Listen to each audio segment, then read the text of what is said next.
asuntos y seguimos con nuestras entrevistas acá en estudios. Bueno, y la Comisión de Credenciales de la Asamblea Nacional ha recomendado las ratificaciones de Gisela Agurto y Carlos Villalobos como magistrados de la Corte Suprema de Justicia en un ejercicio que se permitió hacer varias preguntas relacionadas a su experiencia, los cambios que consideran deben hacerse al órgano judicial, pero sobre todo cómo buscar los balances y darle mayor independencia a este órgano del Estado.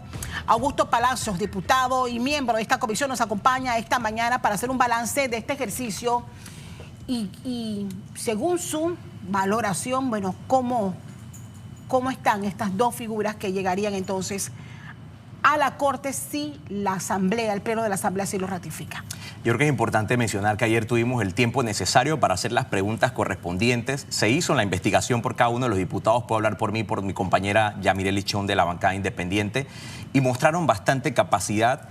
Y creo que es muy importante hablar no solamente de lo que estamos esperando en cuanto a la probidad que necesitamos de quienes van a administrar justicia, Castalia, sino también las mejoras que hay que hacer al sistema. Una mora judicial que evidentemente quedó ayer demostrada que existe, la necesidad de sistematizar aún más el sistema, de tener acceso a la justicia, pero sobre todo en tiempo oportuno, que eso es lo que aspira el panameño, tener justicia en tiempo oportuno. Dos magistrados, una que es institucional, 39 años, la magistrada Agurto, designada, la magistrada Agurto, que ha mostrado pues una capacidad dentro y un recorrido que verdaderamente tiene un currículo muy sólido y lo demostró el día de ayer.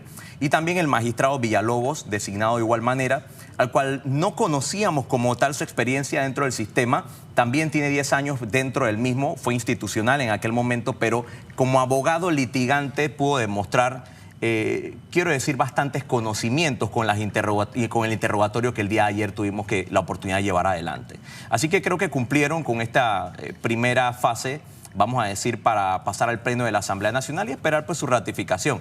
Recordemos, estos no son nombramientos de la Asamblea Nacional, estos son nombramientos que vienen del Ejecutivo, donde nosotros consideramos si pueden ser ratificados o no. ¿Qué cosas puntuales ellos manifestaron con respecto a la independencia y lo que espera la gente de los cambios que necesita este órgano del Estado? Importante, se les hizo preguntas sobre qué consideraban ellos que podría fortalecer esta independencia. Hablaron fue de los valores que fueron enseñados en casa y practicados en el día a día, el profesionalismo de cada uno, pero algo que queda también muy pendiente para la sociedad son los posibles cambios constitucionales que se deben llevar adelante. Lo mismo se les preguntó a ellos, ¿qué consideran usted que se debe hacer para garantizar aún más la independencia en cuanto a cambios constitucionales? ¿Quién es el que nombra? La utilización o no del pacto por la justicia del Estado, que fue algo que también se hizo mención. Uno de los magistrados designados fue muy sincero, dijo que a su parecer era inconstitucional, toda vez que no está dentro del contexto jurídico o el contexto constitucional, lo cual me pareció pues un acto de mera transparencia que manifieste lo que él piensa desde un inicio. Y bueno, al final del día sí queda pendiente como una deuda con la ciudadanía sobre los cambios a futuros que hay que hacer en la Constitución para la designación no solamente, sino también la judicialización entre unos y otros. Recordemos que la Corte juzga a los magistrados en pleno y juzga a los diputados y los diputados a la inversa. Entonces creo que son temas también de manejo de aquí hacia allá que habría que ver cómo buscamos que no exista un contrapeso como tan frontal. Así que son temas de debate constitucional que a futuro pueden llevarse o tienen que llevarse a una mesa. ¿Y qué opinión dieron sobre los cuestionados, y abro comillas, privilegios que tienen los magistrados de la Corte?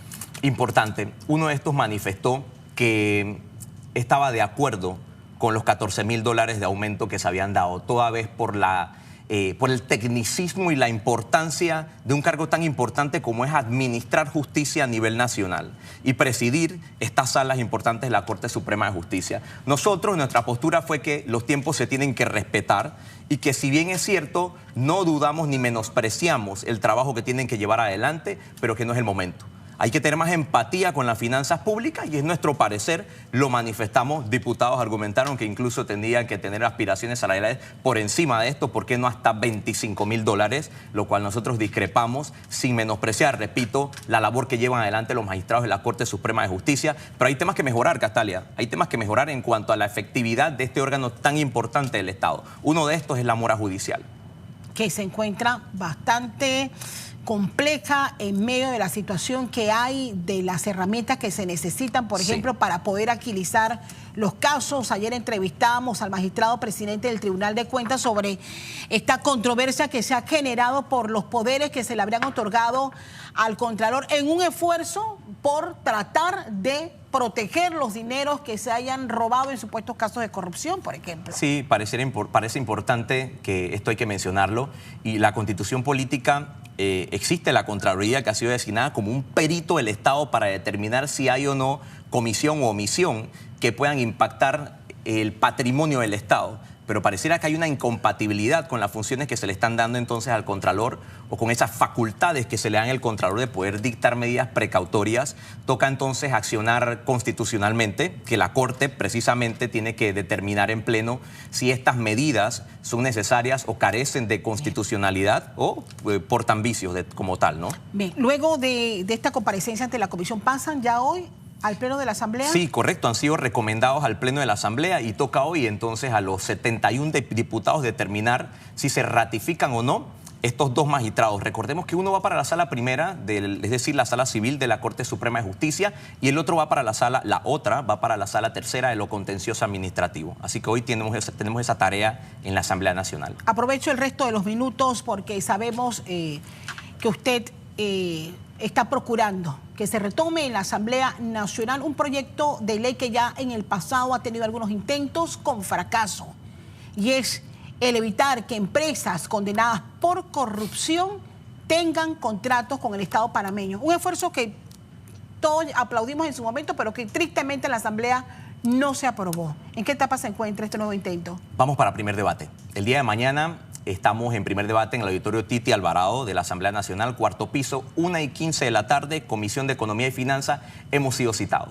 Yo quiero también invitar a esa sociedad civil organizada, a esas fundaciones pro transparencia y anticorrupción, que combaten la corrupción, a que el día de mañana nos acompañen, que tengan la oportunidad de poder expresarse también, porque este es un proyecto sumamente importante. Este no es un proyecto solamente de este diputado Augusto Palacios ni de nuestra bancada, es un proyecto pro país, porque recordemos lo sensitivo que son las contrataciones públicas, y se estima que cuando hay corrupción de por medio, los costos de las contrataciones, es decir, para los servicios, para las inversiones de un país, se aumentan en un 25%, y los niveles de transparencia que tanto nosotros tenemos que cuidarlos van en detrimento. Así que yo creo que es muy importante que nosotros mañana podamos fortalecer y tengamos un respaldo con esta iniciativa, que lo que busca es fortalecer el impedimento para contratar con el Estado de las empresas condenadas por corrupción. Hoy día, y para actualizar a los panameños, una empresa que haya sido investigada por corrupción y que los casos son múltiples, porque no terminaron carreteras, porque no terminaron hospitales, porque hubo sobreprecios en obras,